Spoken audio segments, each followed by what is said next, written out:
There are strong and differing views about this issue, which is why we believe a swift consultation rooted in the evidence is the right and responsible way forward. Glenn Thomas. Thank you, Mr. Speaker. Every day that children are exposed to harmful and addictive content is another day of preventable harm. Yesterday, the Spanish PM, Pedro Sanchez, announced that Spain will ban social media for under-16s, pledging to protect children there from the digital Wild West. Expectations are that their government in Spain will begin passing that legislation next week. Meanwhile, we know about France, we know about Australia. There's accelerating momentum from our allies to move quickly and decisively on this. Can the Secretary of State confirm, as was indicated by a government minister in the other place a couple of weeks ago, that the government are taking steps so that a ban could be introduced here at pace through secondary legislation, subject to the results of the consultation? I'm not one for hanging about. I want to act swiftly, and we'll do whatever is possible on the basis of the consultation and the decisions we take to act as swiftly as possible. Liz Jarvis. Mr. Speaker, I recently met with a head teacher in my constituency who told me the issue of social media use during school hours has reached the stage where some schools are weighing up budgeting investment in schemes to reduce phone distraction against investing into additional teaching staff. Her school is trialling the use of a new app that minimises distractions by controlling access to non-essential apps during the school day. Other schools have a system of secure phone locking bags, but these are expensive. So before the results of her department's consultation is published, can I ask the Minister what interim measures she is considering to help schools manage pupils' access to social media on mobile phones? Well, my honourable friend, the Education Secretary, has made clear, with new guidance and a requirement on Ofsted to inspect, that phones should not be being used in schools. That is the action we are taking because we think that is the right way forward. It's what teachers want. I know some schools have found it difficult handling these issues with young people and parents, but the position of this government that we should not have phones being used in schools is absolutely crystal clear. Question number 4, Mr. Speaker. Minister. Thank you, Mr. Speaker. I'm answering today on behalf of my friend, the Right Honourable Minister for Digital Government, who is away on other duties.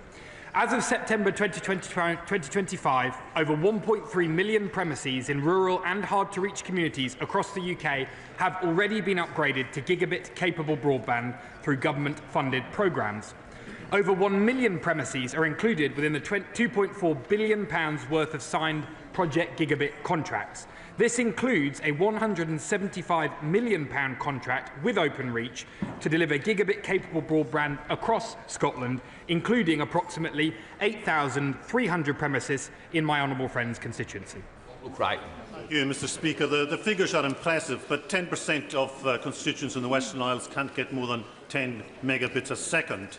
And while I welcome Project Gigabit, the islanders tell me that the areas first being considered for connection already have good fibre connection. They're getting a fibre upgrade, while people perhaps just a few hundred yards off the main fibre cable running this length of the island are left hanging on a copper line. I want to ask the Minister to press Openreach to make sure that they make these hard-to-reach connections and don't just rely on easy connections and big figures to convince ministers they're doing the job. Well, my honourable friend is absolutely right to press this issue. Project Gigabit delivers gigabit-capable broadband to parts of the UK that are unlikely to be reached by the commercial market alone. But as Project Gigabit extends its coverage, it will increasingly also cover properties that already have super-fast availability. For premises that are located in very hard-to-reach areas, we're continuing to explore how government can further enable alternatives to fibre connections, for instance through satellites and fixed wireless access. And I would urge my honourable friend to remind his constituents that through the broadband universal service obligation, consumers always have a right to a decent broadband connection of at least 10 megabits per second of download speed. Upper Blundred. Thank you, Mr. Speaker. The new Project Gigabit contract for Cheshire, expected to be in place by the spring, will only cover around a third of the premises in Chester South and Eddisbury that currently lack adequate broadband.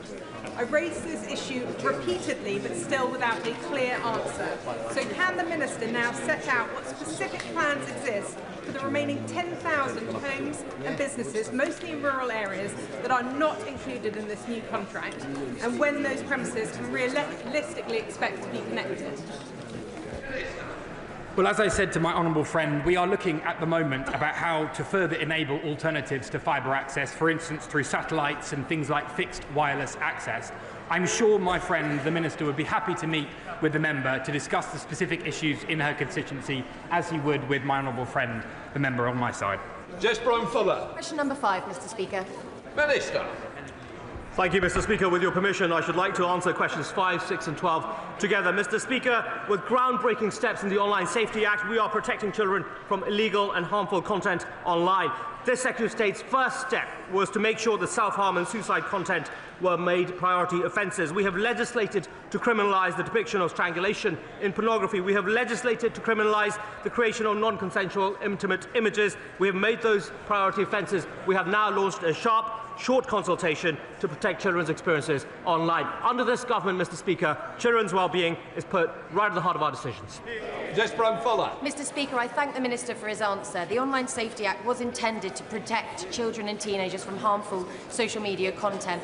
The Molly Rose Foundation study found, before the Online Safety Act was implemented, that over a third of 13 to 17-year-olds were seeing harmful content online, including self-harm, depression or eating or disorder content.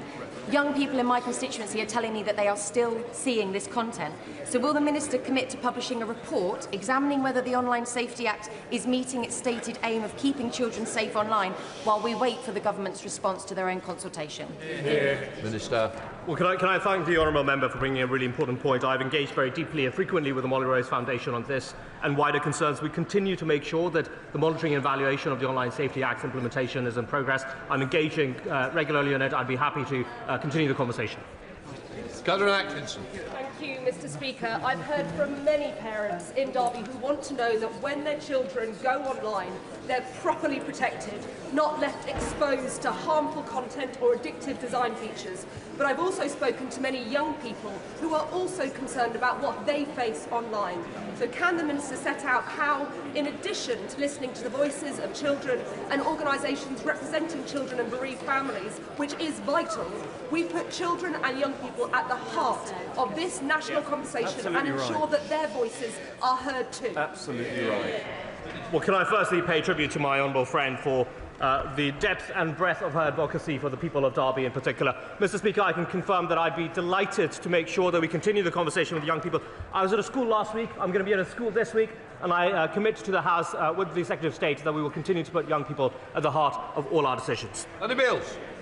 Mr. Speaker, I've been contacted by over 400 of my constituents who are calling for greater regulation of social media and young people's use of it. There is disagreement there about whether this should be a full or a partial ban and exactly which age this should be introduced. Regardless of where the government's consultation leads, there will be a cliff edge and young people will at some point start to engage with the digital world. So with that in mind, I'd like to ask what engagement the Department are having with the Department for Education's curriculum review to give young people the skills, information, support they need to identify online harms and online misinformation.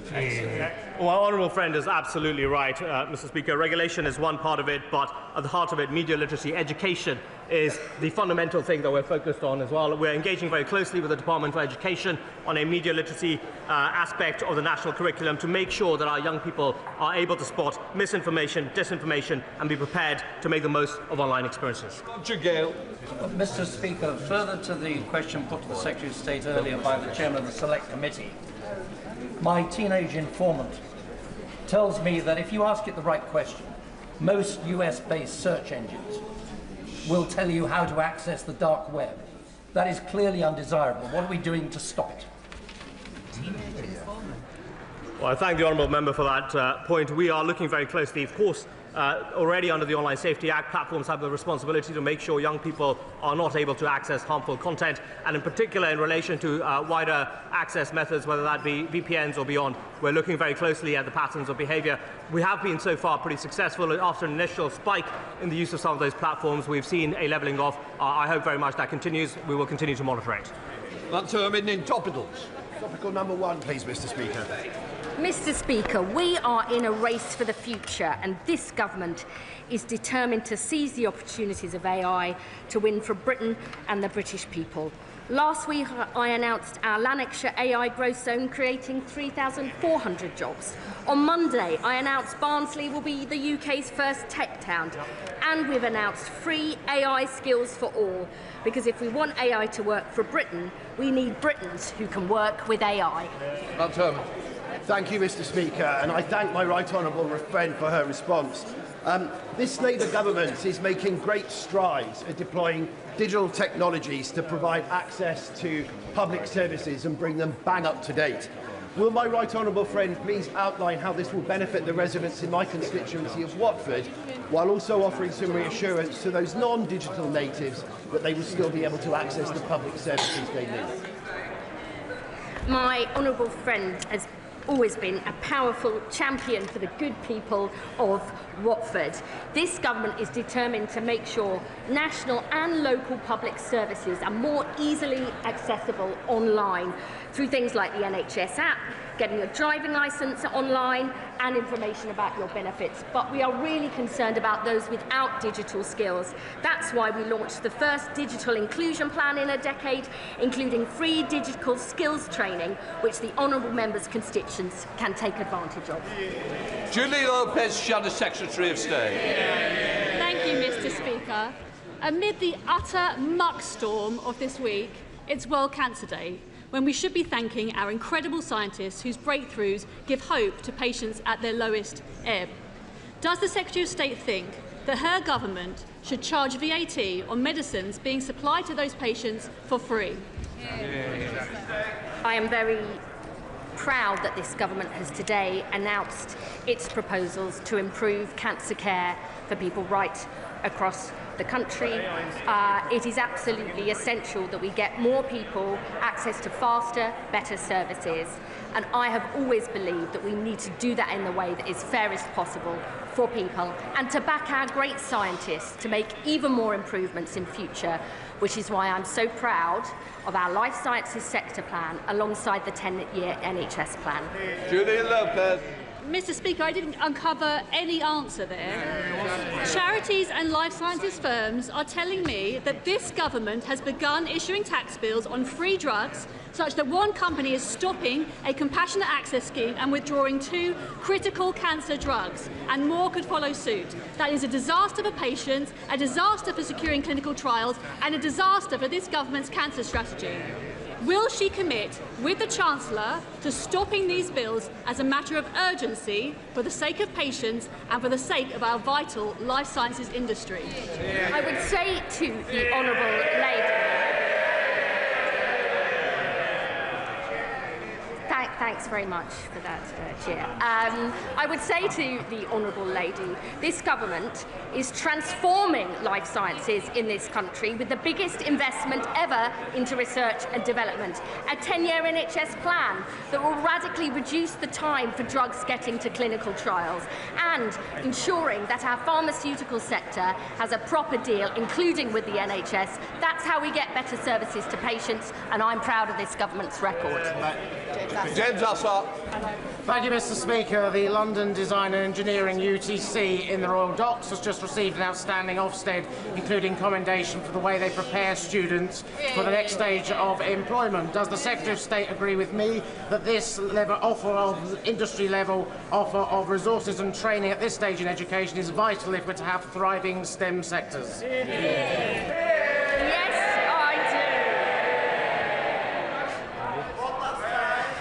Why by this government is expanding high-quality apprenticeships and technical pathways like the ones on offer in the honourable member's constituency. We're investing £725 million to deliver more apprenticeships for young people, rolling out new apprenticeship units in priority areas like engineering, alongside £150 million partnership with mayors to connect young people to local opportunities, giving young people the skills, hope and opportunities they need to build a better life. That's what this Labour government is all about. John Murray.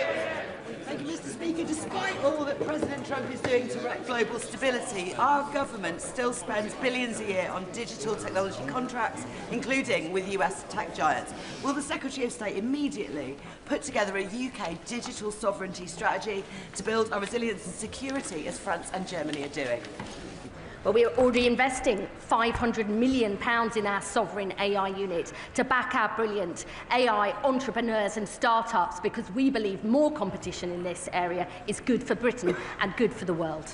We now come to Prime Minister's questions. Joanna Baxter. Question number 1, please, Mr. Speaker.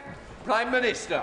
Thank you, Mr. Speaker. On World Cancer Day, we're publishing our National Cancer Plan to transform care for patients.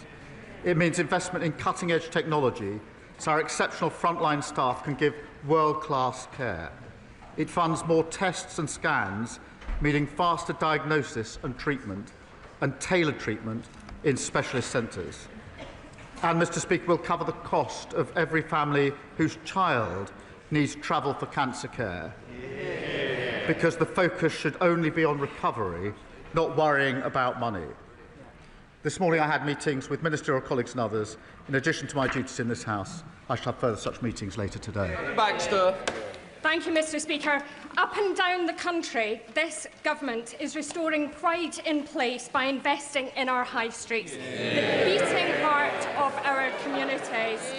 Yet, in Paisley and Renfrewshire South, the SNP-led Renfrewshire Council has done the opposite, sitting on their hands whilst the owners of the Paisley Centre, who received planning permission to develop the centre some years ago, have sought support to transform our town centre.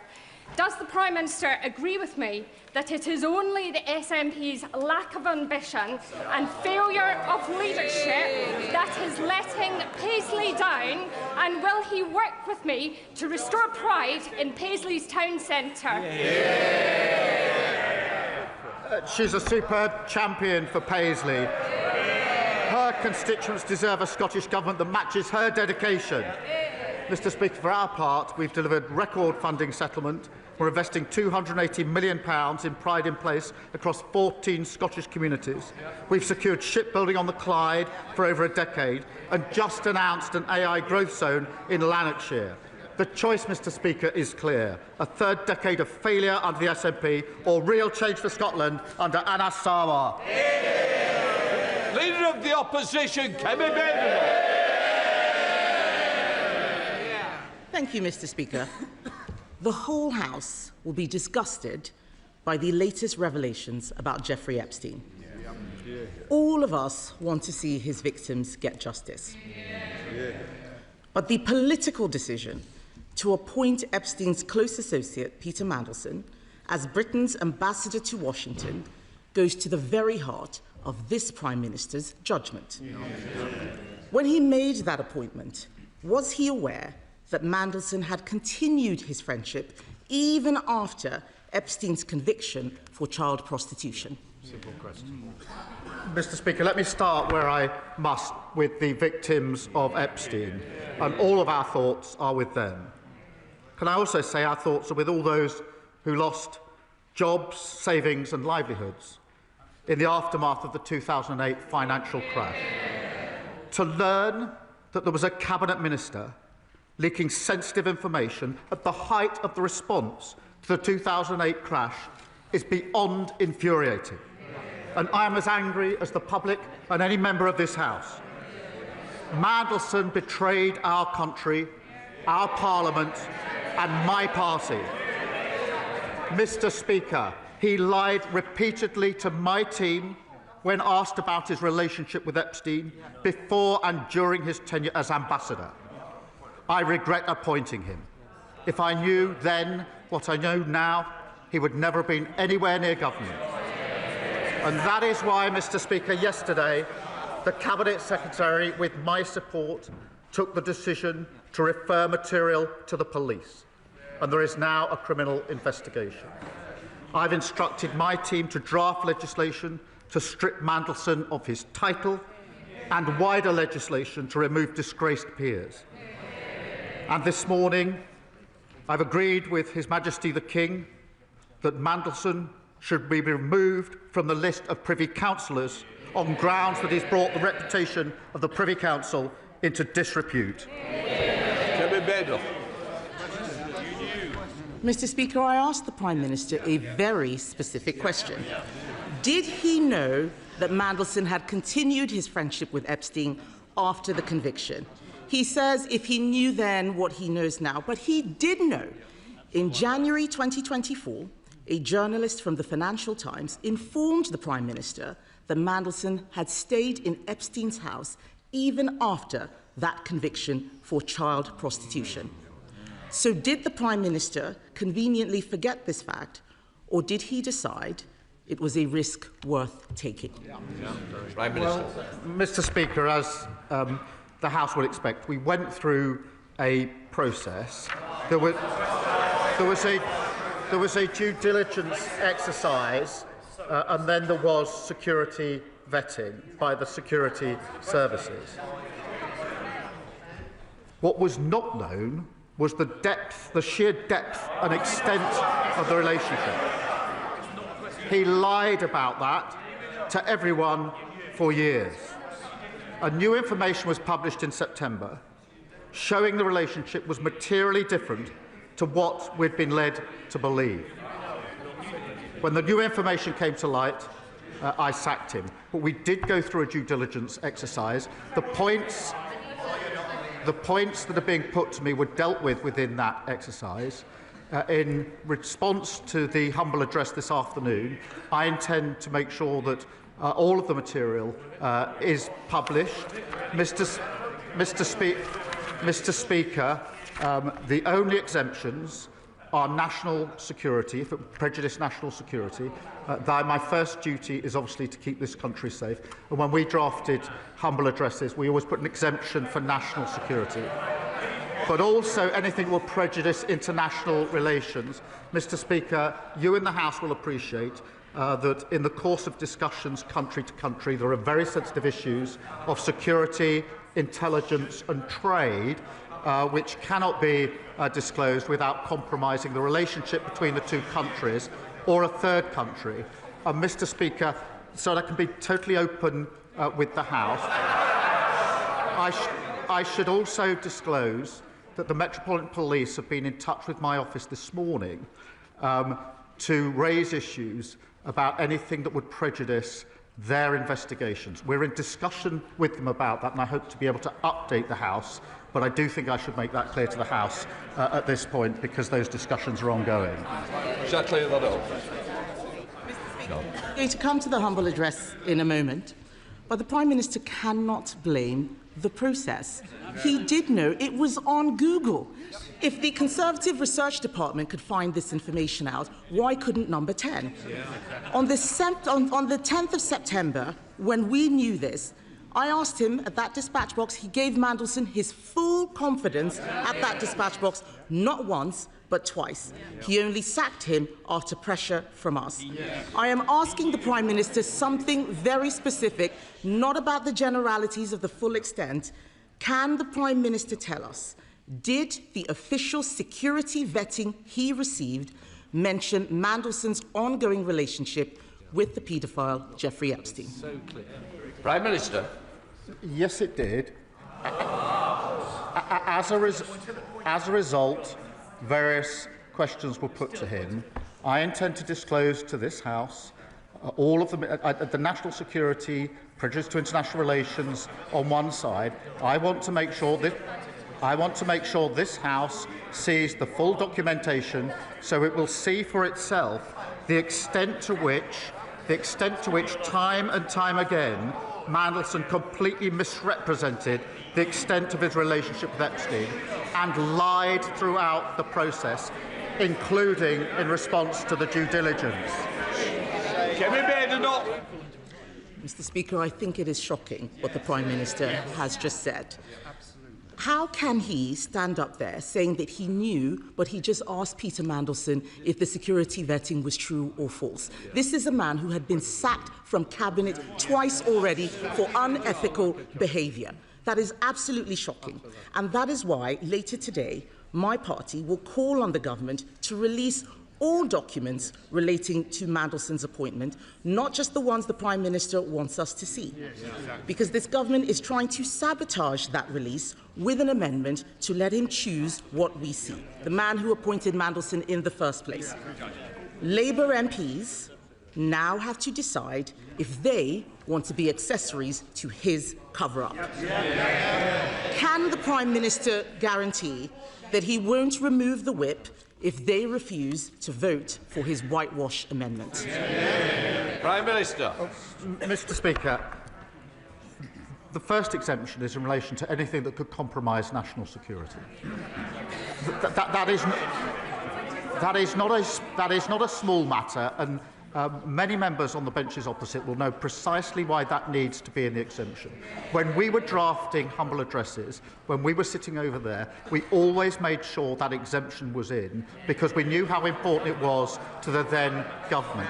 I don't think I've seen a humble address without that in, because and just to be clear, to vote to release something that would prejudice national security is wrong in principle. The second exemption is in relation to things that would prejudice international relations. There will be discussions about security and intelligence and trade, which are highly sensitive to the two countries involved and to third countries. Well, they have to ask themselves whether they want to vote to prejudice our national security. I don't think they do. I don't think, in fairness, that they do. But can I reassure the House, Mr. Speaker? Let me reassure the House that the process for deciding what falls into those categories will not be a political process. It will be led by the Cabinet Secretary, supported by government legal teams. So they will be looking at the question of prejudice. They will be making that decision. The only additional thing I just want to put before the House, because there was a discussion this morning with the Metropolitan Police, is that we are in discussions with them about any material that they're concerned will prejudice their investigation. We're at an early stage of that discussion, but I didn't want to have the House not know that that discussion is going on. Kemi Badenoch. Mr. Speaker, the Prime Minister is talking about national security. The national security issue was appointing Mandelson in the first place. And what he has said about the humble address is a red herring. To those Labour MPs who were not there in the last Parliament, let me tell them, humble addresses already exempt genuine national security. This is not about national security, this is about his job security. His amendment lets him withhold anything to do with international relations. But this whole appointment is to do with international relations. So if they're voting for it, they are voting for the cover-up. If the Prime Minister is serious about national security concerns, then he should ask the Intelligence and Security Committee to decide which documents should be released. Will he commit to doing so here and now? Prime Minister. Mr. Speaker, I've set out the process. It won't be a political process. It will be led by the Cabinet Secretary, supported by the government legal teams.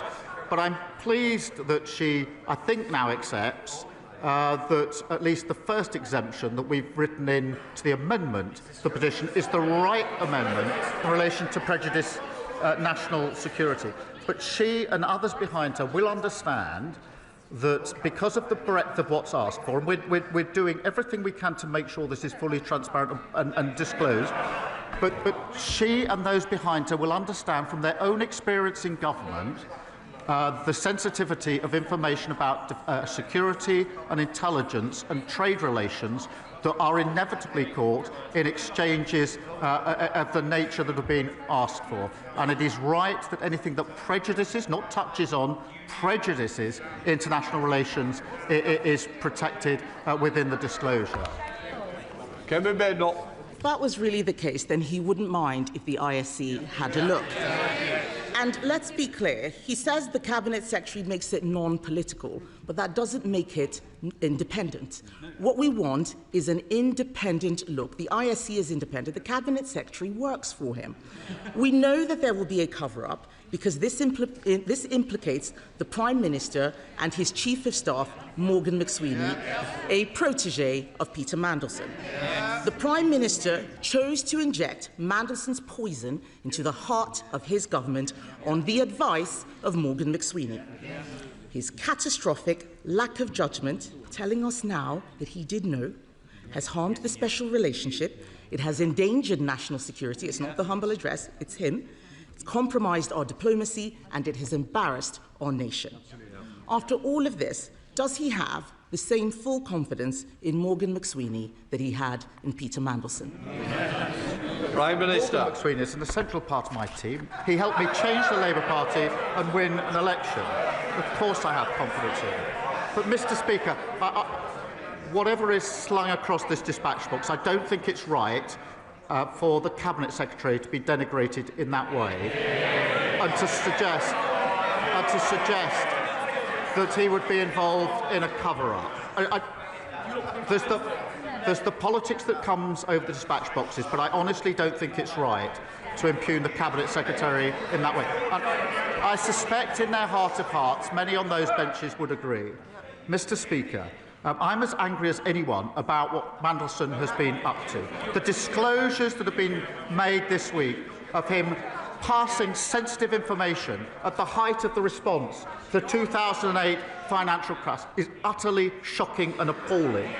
He's betrayed our country. He's lied repeatedly. He's responsible for a litany of deceit. But this moment demands not just anger, but action. And that's why we've moved quickly, referring material to the police, publishing legislation so we can remove titles from disgraced politicians, and stripping Mandelson of his Privy Councillorship. That is what the public expect, and that is what we will do. Thank you, Mr. Speaker. Every month, people across our constituencies are injured by illegal e-bikes being ridden at 30, 40 and 50 miles per hour through our town centres and parks. But for every illegal e-bike that the police seize and crush, another 10 hit our streets because they are too freely available to buy. That's why Cumbria's Police, Fire and Crime Commissioner and 28 other police commissioners across the UK are now backing my bill, which would ban the sale of illegal e-bikes. Will the Prime Minister set out what action the government will take to protect the public and ban the sale of these monster bikes? Prime Minister. Can I pay tribute to my honourable friend? She's a tireless campaigner to stop these antisocial, dangerous bikes terrorising communities. Our crime and policing bill means police can seize bikes without issuing a warning and destroy them. And product safety law means authorities have the powers to intervene to stop the sale of unsafe e-bikes. But I share her determination to get these bikes off our streets. Sir Ed Davey, leader of the Liberal Democrats. Mr. Speaker, can I thank you and the Prime Minister for your responses to my tribute to Jim Wallace on Monday, and urge the whole House to read the wonderful tributes made to Jim in the other place yesterday. Mr. Speaker, I've been thinking how it must feel for the victims of Jeffrey Epstein and their families, hearing more and more stories of how rich, powerful men were currying favour with a paedophile sex trafficker, such as Peter Mandelson, sending government secrets to help Epstein enrich himself further. Seeing Mandelson made ambassador to the United States, even after his links to Epstein had been extensively reported by both the Financial Times and Channel 4 News. So can the Prime Minister tell us, given he now admits he knew about those links, before he gave such an important job to one of Epstein's closest friends, did he think at all about Epstein's victims? Mr. Speaker, we looked at the material. There was a process. There was then, as he will understand, there was then a security vetting exercise as well. And that's why I started by saying all of our thoughts are with the victims of Epstein. He is right at the beginning of his question to express anger at the material that has recently come out in relation to sensitive information in the aftermath of the 2008 crash. And that is why yesterday, working with the Cabinet Secretary, we referred a material to the police, which has now led to the criminal investigation that is going to follow. Mr. Speaker, I think the victims of Jeffrey Epstein deserve far better than that. They deserve Peter Mandelson not being appointed in the first place. We don't even know the full extent of the British establishment's involvement in his appalling crimes, or how many British girls and young women were trafficked by him. So we need a full public inquiry, both to get justice for the victims and to protect our national security. Mr. Speaker, the Polish government think Epstein may have been spying for Vladimir Putin. Is the Prime Minister concerned that Peter Mandelson may have been leaking state secrets, not just to a paedophile American financier, but also a Russian agent? Well, Mr. Speaker, he talks of a public inquiry. Obviously, the focus now has to be on the criminal investigation which has started. As he knows, that investigation will go wherever the evidence leads it. And I've made it absolutely clear that the government will cooperate, as he would expect, with that criminal investigation, wherever it goes. Thank you, Mr. Speaker. I welcome the news that Bristol East will be getting another 3 breakfast clubs. I've seen how these clubs aren't just about making sure that no child starts the school day hungry. They're also about giving staff the extra time to spend with the children and to spot whether there might be trouble at home. And on that note, can I urge the Prime Minister to work with schools on our manifesto commitment to identify children with parents in prison to make sure that those children get all the support that they need? Can I thank her for raising this and confirm that we're looking at how we can strengthen the support in place for these children so no child falls between the cracks. Free breakfast clubs mean every child is fed and ready to learn. And I'm delighted to see 3 more in her constituency as she references. But I also want to mention Rushbrook Primary Academy, Oasis Academy Aspinall, Longsight Community Primary, St Bernard's Roman Catholic Primary School Manchester, all soon operating free breakfast clubs in Gorton and Denton. There's Sybil Roberts. Diolch yn fawr iawn, Llyfarydd. The victims and survivors of Epstein and his circle of overprivileged elite are at the forefront of my mind here and now. Mandelson, we now know, described Epstein's release from prison after being sentenced for child sex offences as Liberation Day. This man's association with Epstein was known when the Prime Minister personally appointed him as the UK's ambassador to the USA. Yep. How can we trust the Prime Minister's judgment? And in questioning that, how can we trust him to remain as Prime Minister?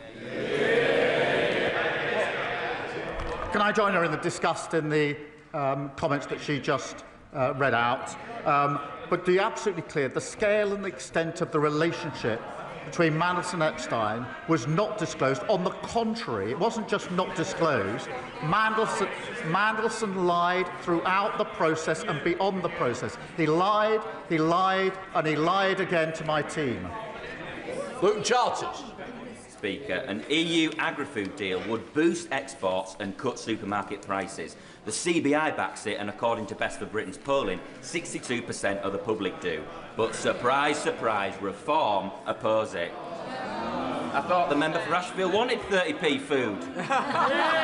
Does the Prime Minister agree that while some opposite prefer temper tantrums with Brussels, this Labour government must build closer ties with Europe to cut the price of the weekly shop? Well, Mr. Speaker, right, the deal that we've struck with the EU means lower prices at the checkout, more choice on the shelf and more money in people's pockets. It's good for British fishers and farmers who face less red tape, selling our world-class produce into a crucial market. It comes alongside the opportunity for young people to work, travel across Europe. the work we're doing to cut energy bills and closer work on defence. All of this is opposed by Reform and the Tories, who sold the myth, botched Brexit, and left families and businesses paying the price. Charlie Dewhurst. Mr. Speaker, now I'll give the Prime Minister some brief respite from Peter Mandelson. However, he will also be familiar with the name Phil Shiner, the disgraced lawyer who was struck off and convicted for repeatedly inventing vexatious cases against British troops in Iraq. So it is something of a surprise that the Prime Minister authored a chapter in Mr. Shiner's book about pursuing our veterans via the ECHR. So can I ask him specifically, was he ever instructed by Mr. Shiner's law firm, Public Interest Lawyers, to act in any legal case? Let me be absolutely clear about this. As soon as there were any allegations of wrongdoing by Phil Shiner, I've had absolutely nothing to do with him. Thank you, Mr. Speaker.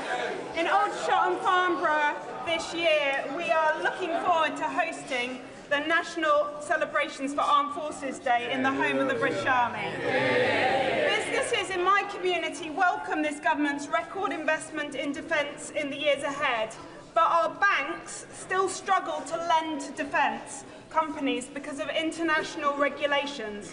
Will the Prime Minister ensure that the UK works with Canada and our other allies to found the multilateral Defence, Security and Resilience Bank, so that we can get money moving to our defence industries, get our armed forces what they need, and stand firm against our adversaries? Well, I'm delighted that Aldershot will be hosting Armed Forces Day because they've got a hard-working Labour MP and a Labour council. Our historic defence spending uplift must be an engine for growth and jobs here in the United Kingdom. That's why we're committed to spending an extra £2.5 billion with SMEs. I do agree with her. It's vital that we work in lockstep with our allies, particularly in Europe, to enhance and align our defence capabilities. We're therefore working at pace to identify the most effective mechanisms for greater multilateral cooperation. Dr. Neil Hudson. Thank you, Mr. Speaker. Prime Minister, for months our communities in Epping have been deeply distressed by the Bell Hotel reopening as an asylum hotel. My thoughts remain with the victims of the sexual assaults, including the 14-year-old Epping schoolgirl. That trauma compounded by the offender's mistaken release from prison. Weekly protests continue, some of which have become violent, with injuries to 10 brave police officers. I am very grateful to the Asylum Minister for meeting with me recently about this untenable situation. But will the Prime Minister please listen, act now, close the Bell Hotel once and for all, and help restore our town of Epping? As he knows, we are committed to ending the use of all hotels. There are now just under 200 compared to the 400 under the previous government. And where military sites are used, safety and security of local communities is our priority. Jonathan Blash. Thank you, Mr. Speaker. Hartlepool has now the third highest number of children in care in England, fuelled by Southern Council shipping families to my town, blowing a £6 million hole in our budget, a deficit that my brilliant Labour Council has already halved. But there is nothing left to cut. And when percentage increases in funding mean less in Hartlepool than almost anywhere else in the country, but a child in care costs exactly the same, the fair funding settlement announced in December does not go far enough. I am fighting non-stop for a better deal for my town because I will not accept one of the poorest communities in the country being condemned to higher taxes or devastating austerity. We need support. So will the PM commit his ministers to work across government to fix this for Hartlepool? Well, it's because of strong local Labour MPs, but like my honourable friend, that towns like Hartlepool, treated as an afterthought by the party opposite, are having their future restored. We're making billions more available so that councils can properly fund social care. And we're driving down the cost of living for parents and their children, including 3 free breakfast clubs in his constituency, over 3,000 children no longer incapacitated by the 2-child limit. That's the difference a Labour government makes. Mr. Mr. Speaker, my residents are sick of being let down by Thames Water. Robert and Patricia were sent a £39,000 bill they didn't actually owe. Len and Jenny were forced to use the Portaloo for months as sewage filled their home, and parents still think twice about sending their children to swim in the river. Now, we understand a £16 billion rescue deal is soon to cross the Prime Minister's desk. Will he admit today what everyone already knows? That Thames Water is dead in the water. Any delay is pointless, and it should be allowed to be put out of its misery and rebuilt as a company for public benefit.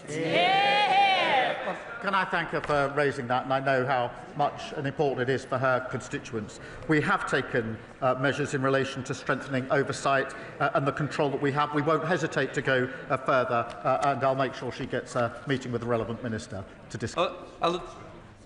Thank you, Mr. Speaker. It was a privilege at the weekend to join fellow North East MPs on the destroyer HMS Duncan, to meet the crew and also be briefed on the exciting plans for the innovative future of the Royal Navy. A future that should be bright, given the £10 billion frigate deal with Norway, but also a future we absolutely want our region to be part of. So would the Prime Minister agree that, given the North East strengths in AI, satellite technology and advanced manufacturing, North East workers and businesses should be at the heart of the future hybrid navy? And will ministers meet us and industry leaders to put the North East at the heart of our future defence? Mr. Speaker, can I first thank the commanding officer and crew of HMS Duncan for their service, and thank my honourable friend. I remember meeting the brilliant workforce in his region, and I know the defence ministers would be delighted to do the same. Our record defence spending is supporting jobs and growth across the North East. We invested £200 million in Optric semiconductors in his constituency last year. As we increase defence spending, the North East will play a major role securing good skilled jobs for generations to come. Christine Jardine. Thank you very much, Mr. Speaker. And can I associate myself with the comments of my party leader about Lord Wallace, a man I feel I was privileged to know. But can I ask the Prime Minister, given the conversations which are taking place in this place today and up and down the country about Peter Mandelson and his involvement with the paedophile who trafficked women, and the millions of women, particularly in this country, who will have been triggered by that, given the establishment's proximity to what happened, will the Prime Minister assure that there will be support set up, helplines, and that as well as the victims, the direct victims, those indirect women who've been triggered now will be supported?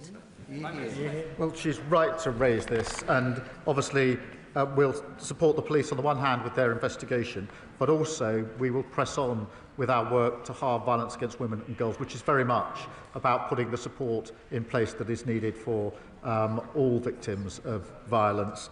That is a crucial part of our work, and I hope we can work across the House in support of it. Ellen Hayes.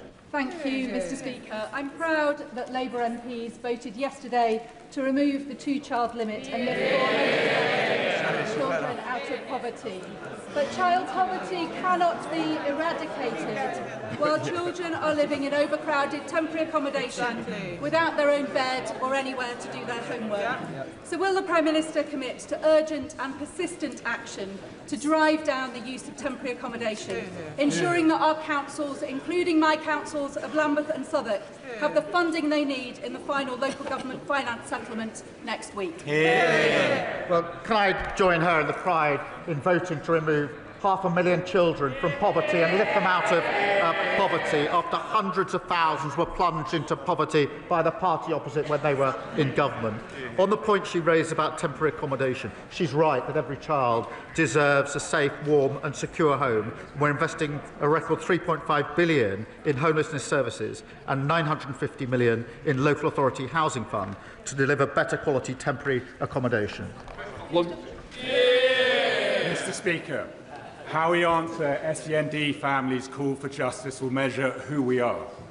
Christopher Lascaris was autistic, and Fiona, who is here, spent 8 years begging authorities to protect him, but they refused because they presumed he had mental capacity. So will the Prime Minister support Christopher's law, creating a duty to assess mental capacity where it is in doubt, to save the lives of others? Can I thank him for his question and for his tireless campaigning on behalf of Christopher and Fiona, who, as he points out, is with us today. Christopher's death was a tragedy, and I agree that we owe it to Fiona. I'm glad that she's here to hear it, and other families, of course, to get this right. I can reassure him that work is underway to examine what action is necessary to prevent further tragedies like this. That comes alongside our intention to consult on the liberty protection safeguards this year, and I'll make sure that he is fully updated on as the work progresses across government, and I would ask that he make sure that Fiona and others are updated as well. Ben Goldsborough. Thank you very much, Mr. Speaker. From heat-tolerant rice trials to world-leading science at the Earlham Institute and the John Innes Centre on the Norwich Research Park, South Norfolk is helping feed the world. Will the Prime Minister secure a clear carve-out for precision breeding in any future SPS agreement with the EU so Britain can continue to lead on this field? Well, can I thank you for raising it? As negotiations are ongoing, we remain committed, you'll be pleased to know, to the Precision Breeding Act and supporting new innovative technologies. And the EU accepts there will need to be areas where we retain our own rules, and we'll always prioritise British interests as we negotiate our SPS agreement. Caroline Johnson. Mr. Speaker, as you're aware, I've been campaigning for a Lincoln Dental School for some years, and I'm pleased to be able to tell the House that thanks to the hard work of, amongst others, Professor Juster, Professor Reid and Susie McPherson, Lincoln Medical School are now in a position to take their first cohort from 2027. So can I ask the Prime Minister, will he provide the necessary funding for this cohort of students to start to help improve the oral health of people right across Lincolnshire? Well, I'm pleased to hear the news about the dental school in her constituency, and we have put in further funding in relation to dentistry. We were left with a dental desert across many parts of the country. We're fixing that problem, but I'm glad to hear the news in her constituency. Ollie Billings. Thank you, Mr. Speaker. As the Prime Minister pointed out, today is World Cancer Day. As outlined in our cancer plan, early detection and diagnosis is vital. Will the Prime Minister agree to consider the campaign by my constituent Gemma Reeves, who is a nurse at the Queen Elizabeth Queen Mother Hospital, to ensure breast cancer screening for all women over the age of 40 and meet her to discuss how such a change would save lives? Well, I'd absolutely support that, and I'll make sure she gets a meeting with the relevant minister, because early diagnosis is so important for all cancers, and we must do everything we can to ensure that our early diagnosis is the absolute norm and never the default. Final question, Suella Brabham.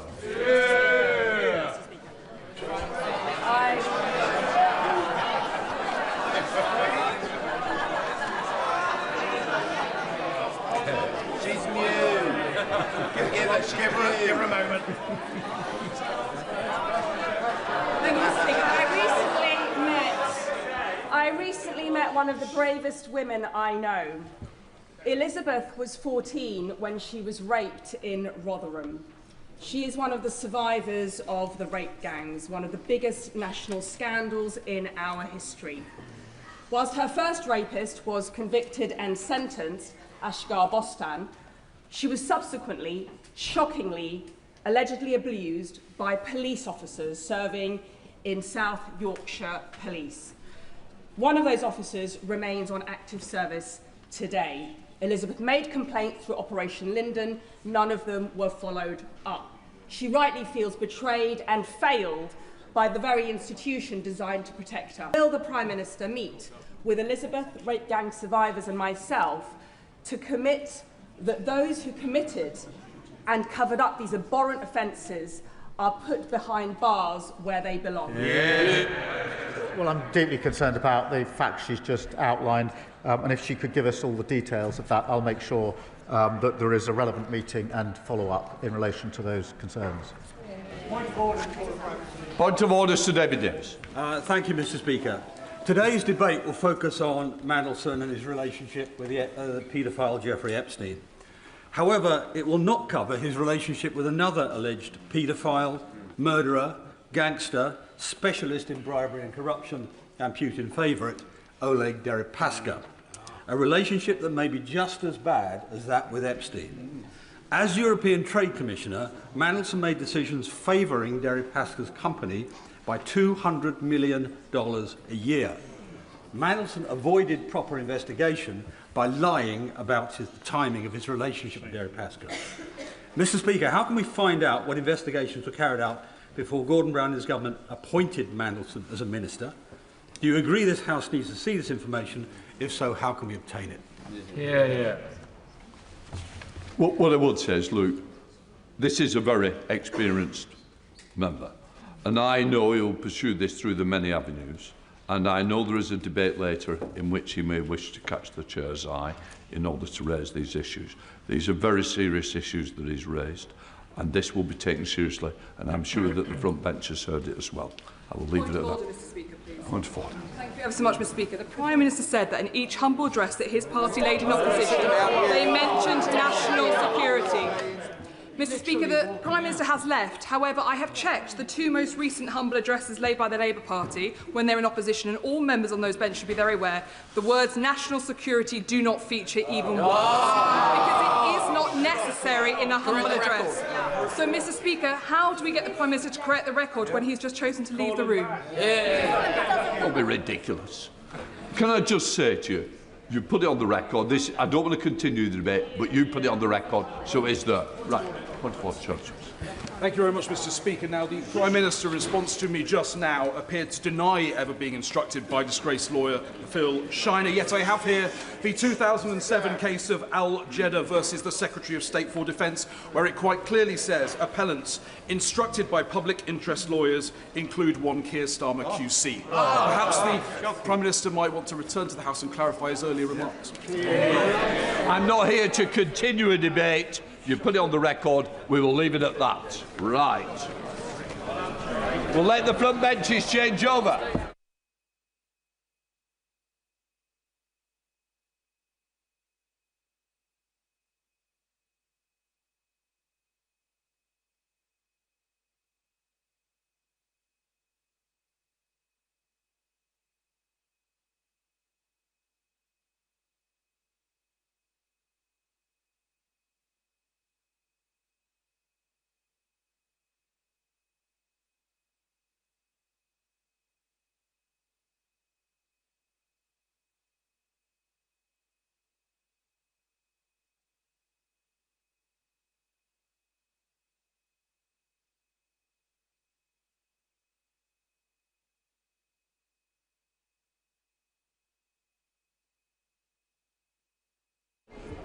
We now come to the 10-minute rule motion. Belrabira Ade. Thank you, Mr. Speaker. I beg to move that leave be given to bring a bill to prohibit giving or receiving a reward for the supply of or for offering to supply human remains or any object partially consisting of human remains, to prohibit advertising the sale, exchange or offer